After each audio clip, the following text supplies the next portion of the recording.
അപ്പൊ മുത്തശ്ശി ഞാൻ കണ്ട കുട്ടി ഇനി എന്താ ചെയ്യുക? അതെ. അയ്യോ ഇനി എന്താ ചെയ്യാ? നമുക്ക് എന്തെങ്കിലും വഴി പറഞ്ഞു തരുവാ? അവിടെ അമ്മമ്മ ഒറ്റക്കാരെ ഇനി എന്ത് വീട്ടിലേക്ക് പോവാൻ? വീട്ടിൽ പോവാൻ എന്തെങ്കിലും ഒരു വഴി പറഞ്ഞു തരുവാ? പരിഹാരം അതെന്തെങ്കിലും ചെയ്യാം. ഇനി എന്താ ചെയ്യുക? വീട്ടിൽ പോകാൻ ഞാനൊരു വഴി പറഞ്ഞു തരാം. എൻ്റെ കയ്യിൽ ഒരു വടിയുണ്ട്. അത് വെറും ഒരു വടിയല്ല, അത് നിങ്ങളെ വീട്ടിലേക്ക് എത്തിക്കും. നിങ്ങൾക്ക് അത് ഉപയോഗിച്ച് സുരക്ഷിതമായി വീട്ടിലേക്ക് എത്താം.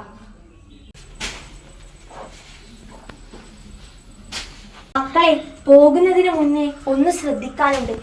നിങ്ങളെ ഈ കാട്ടിൽ വഴിതെറ്റിക്കാൻ പലതും കാണും. പക്ഷെ നിങ്ങൾ അതൊന്നും മൈൻഡാക്കാതെ വേണം അങ്ങോട്ടേക്ക് നീങ്ങാൻ, കേട്ടോ?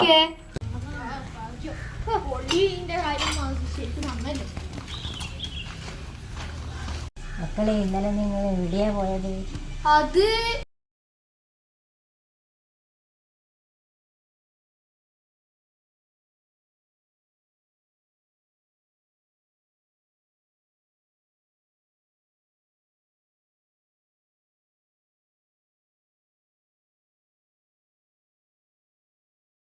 കാട്ടിൻ്റെ ഉള്ളിൽ ഇങ്ങനെ ഒരു വീടുള്ളത് ആരും പറഞ്ഞില്ലല്ലോ. കാട്ടിലെ അങ്ങനത്തെ ഒരു വീടുണ്ടല്ലോ. അങ്ങനെ ഒരു വീടുണ്ട്.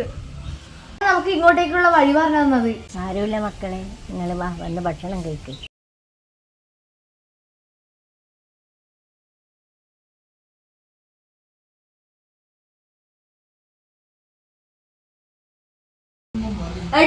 എല്ലാരും ഓടി വാടാ. നോക്കിട്ടെ, മറ്റേ വീടല്ലേ? ഇതാണോ നിങ്ങൾ പറഞ്ഞ വീട്? ആ വീട് തന്നെ. ഇനി അവരെ അതിന്റെ ഡീറ്റെയിൽസ് നോക്കി. നിങ്ങളെല്ലാം എന്താ ഉദ്ദേശിക്കുന്നത്? അങ്ങനെ വീടേ ഇല്ല അതിനകത്ത്. മക്കളെ, അതല്ലേ ഞാനും എപ്പോഴും പറയുന്നു നിങ്ങളോട്. നമ്മളെ പോയ വീടില്ലേ, ആ വീടേ ഇതിൻ്റെ അകത്തുള്ളത്. പക്ഷെ അങ്ങനെ ഒരു വീടേ ഇല്ല. അത് നമ്മൾ കണ്ട അമ്മമ്മയോ ഇവിടെ ഇല്ല, അവർ മരിച്ചുപോയി. നമ്മളവരെ കണ്ടതല്ലേ. അപ്പൊ അവിടെ എന്തെങ്കിലും ഉണ്ടാവുമോ? കുട്ടി ജീവിക്കാതെ ദേശത്ത് കാട്ടിലൂടെ അലഞ്ഞു നടക്കുന്നുണ്ട്. നിങ്ങളെ സംരക്ഷിച്ചു. ഞാൻ അന്നേ പറഞ്ഞിട്ടില്ലേ ആ കാട്ടിൽ പോകരുതെന്ന്. ഇനി ആരും ആ കാട്ടിൽ പോകണ്ട, കേട്ടോ? പിന്നെ അവര് നമ്മളെ രക്ഷിച്ചത്. അവർക്കോ ജീവിക്കാനായില്ല, പിന്നെ മറ്റുള്ളവർ എന്തിനാ വെറുതെ?